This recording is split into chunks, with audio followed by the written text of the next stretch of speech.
Welcome again to Everyday Cooking with Ann.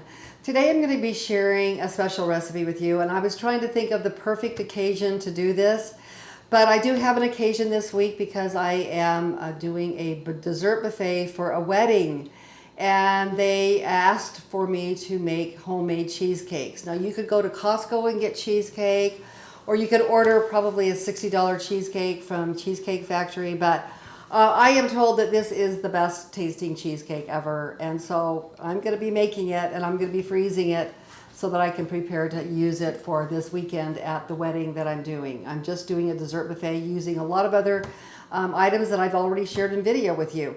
So let me just get started here and show you some of the things that materials and things you'll need to make this cheesecake, and it's going to be very easy, and I'll show you why it's going to be easy in just a moment.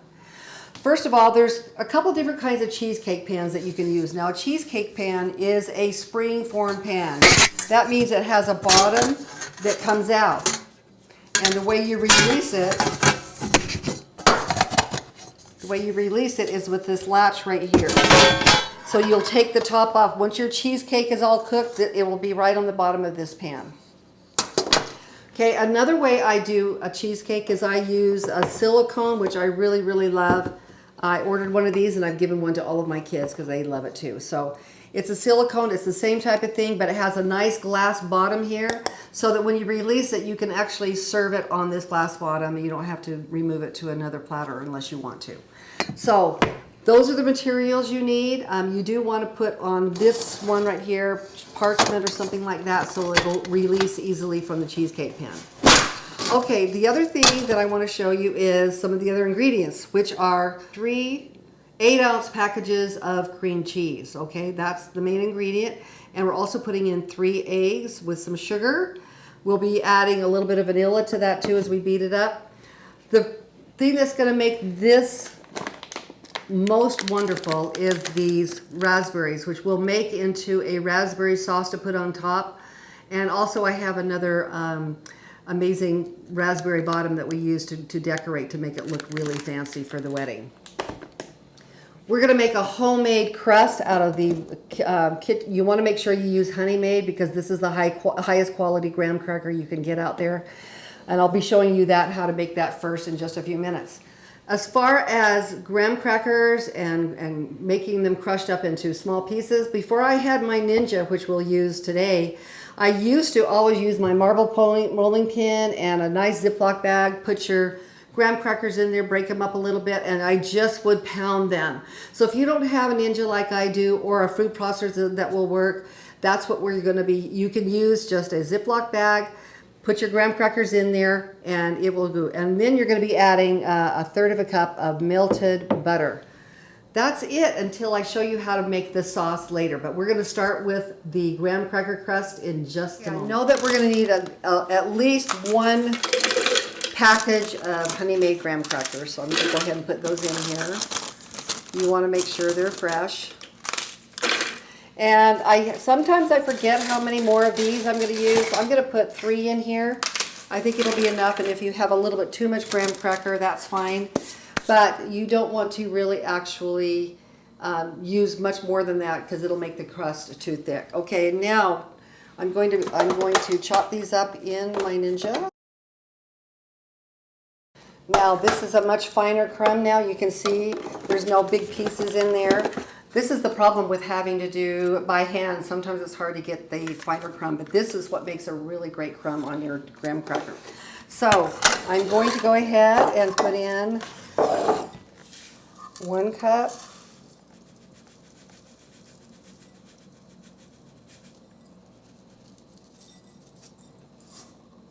And then I'm just measuring close to 3/4 cup right now because my other measuring cup is being used. So I'm just eyeballing it a little bit. Okay, that's going to be 3/4 cup, and you don't want much more than that, and that turned out to be exactly the right amount. So remember, add 3 extra graham crackers, and it makes it the perfect amount.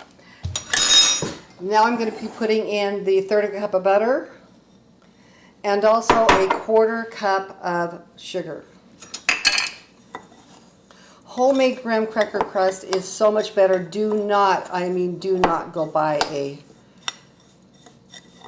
graham crackers already done. You want to do it straight from the graham cracker from Honey Made, and add the butter and the sugar. You're going to add this into the bottom of your springform pan. And you're going to kind of press it down and up against the sides, because you want to have graham crackers up on the side of it as well. Now what I do, once I kind of get it where I want it, I start using my cup here to press it up so that it, see how that firms up the crust into the pan? It doesn't have to be perfectly even, because when we're finished with this cheesecake, and I neglected to tell you that we are having a topping to make this more like a New York cheesecake. It will have a wonderful sour cream topping, so that even if your cheesecake, you don't have to do a water bath with this. Some cheesecakes are more complicated because you have to do a water bath to make sure that it cooks really slowly so that it doesn't crack on top. And what's so great about this recipe, besides how wonderful it is, it has that sour cream topping, which we'll show you later.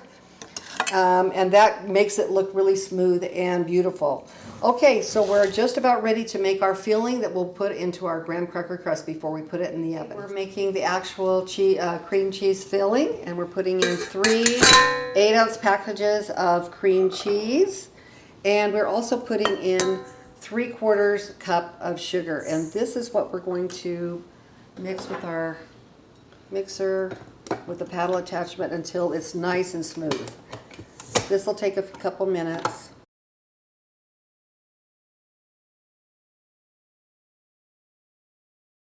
One thing I love about KitchenAid or Breville or any kind of mixer like this is it just makes everything turn out so much better. You can see it only took me a minute to get this actually cold cream cheese to a nice smooth texture and ready to move forward. I'm going to go ahead and add my 1.5 teaspoons. And if you know me, I'm going to add 2 teaspoons instead, because I love vanilla flavoring. And I always add a little bit more just because I love it. So we're going to add that. And then we're going to start adding an egg one at a time. So we have 3 eggs that are going into this mixture. And these are large eggs.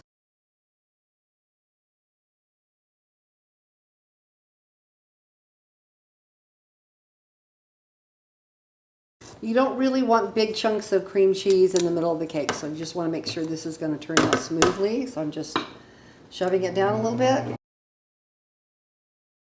I'm just using my spatula and going over and over it again just a little bit to make sure all the chunks of cream cheese got incorporated into the batter so that it's nice and smooth. And now I'm going to pour this right into my graham cracker crust. You don't have to pre-bake this crust at all.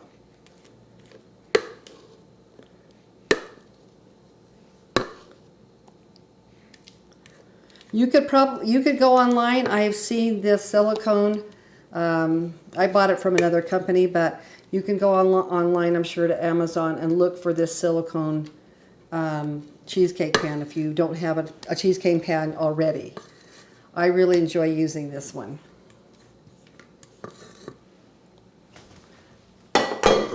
Now I prepared, now this is going to go kind of to the top of the crust. And I have prepared my oven at 375 degrees. And this is going to go in the oven for 30 to 40 minutes. This goes into the oven for 30 to 40 minutes. And it'll be kind of a little bit browned on top when it's finished. I'll show you what it looks like. Let me take a knife and just scrape this in.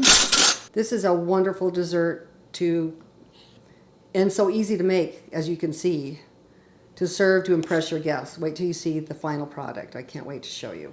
Okay, into the oven, and then for 30 to 40 minutes, and then we're going to be preparing, I'll be showing you in just a little bit before that comes out of the oven, preparing the sour cream topping that goes on. I had it in I checked it 30 minutes and it was still just a little too jiggly. It's actually perfect right now, just so you can see what it looks like. It's just a teeny bit jiggly. This is going to firm up a lot when it chills. But this is perfect at 35 minutes. At this point, we're going to let it cool on the stove for about 20 minutes. I'm going to set my, I'm going to turn off my oven and set it again for 450 degrees. And then I'm going to show you how now to make the sour cream topping that goes on top. We'll be baking that for just 5 minutes at the end of the 20-minute period. So this will rest here for a little bit before we add the sour cream topping, but let me show you how to make that. The next step to our amazing raspberry to cheesecake is we're doing a sour cream topping, and we need 2 cups of high quality sour cream. I'm using Knudsen, but if you have other brands that you love, you can use those too, but so I'm doing a whole 2 cups. Now, our cheesecake is cooling just for 20 minutes. I turned the oven on to 450 degrees because it's going to be heated up with the sour cream topping on top. So here's our second cup.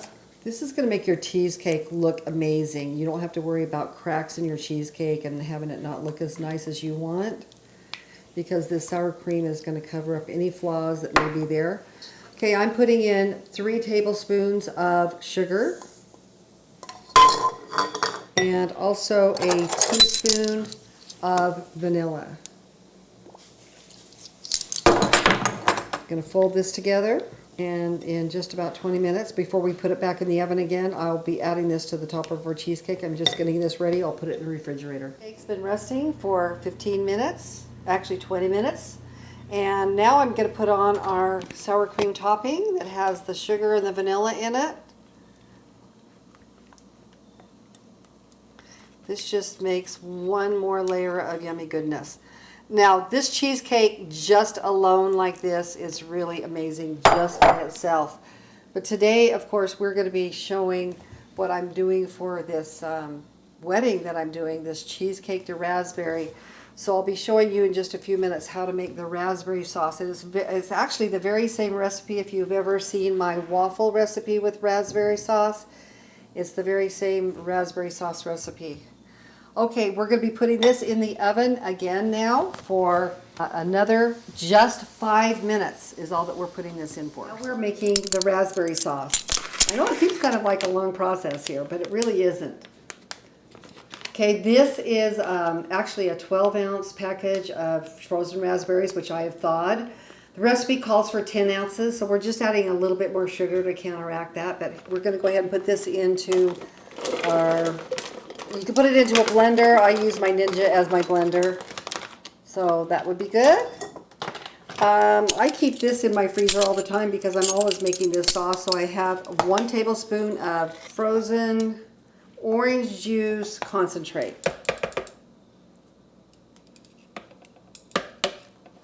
And you're going to put just a little bit. This is my trusty lemon juice that I have available. You're going to put about a teaspoon or 2 of that in there as well.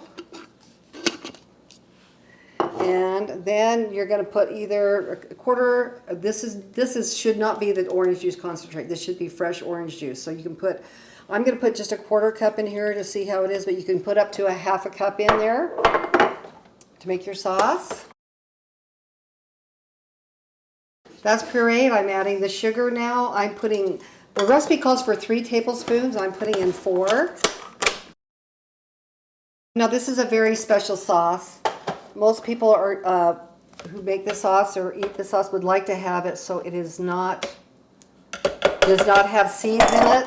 So we're going to be straining that. I'll show you how I do that right now. So you take your sauce and come over into your strainer here. Oh, by the way, if for some reason you don't want to go to the trouble that I'm going to make this perfect sauce, you can try this designer dessert sauce. It's raspberry. You can find it at most stores, Smart and Final, especially in the West. But anyway, we're going to go ahead and put in our raspberry into our strainer. And this takes just a little bit of a process here, just getting it strained through. So this is going to take a little while. I'll show you what it looks like when it's finished. Okay, here's the consistency of our wonderful raspberry sauce. It's going to be seedless, of course. I'm keeping this in a jar until I'm ready to serve it. And then you're just going to drizzle some. You can put it in a little plastic container to squirt it out on top of it, or you just use a spoon or a dipper to put it on top of your cheesecake. The way I like to serve it is I use my dessert designer sauce to put on the bottom of the plate, raspberry and mint leaf, and we'll show you that this week when we're finished with this video, how we like to serve it for a fancy affair. So, raspberry sauce with our cheesecake. The raspberries finished. The only thing that will top it off, of course, is a little bit of whipped cream on each piece. So we'll show you that at the final presentation. We're at our wedding right now, and we are serving our famous cheesecake de raspberry.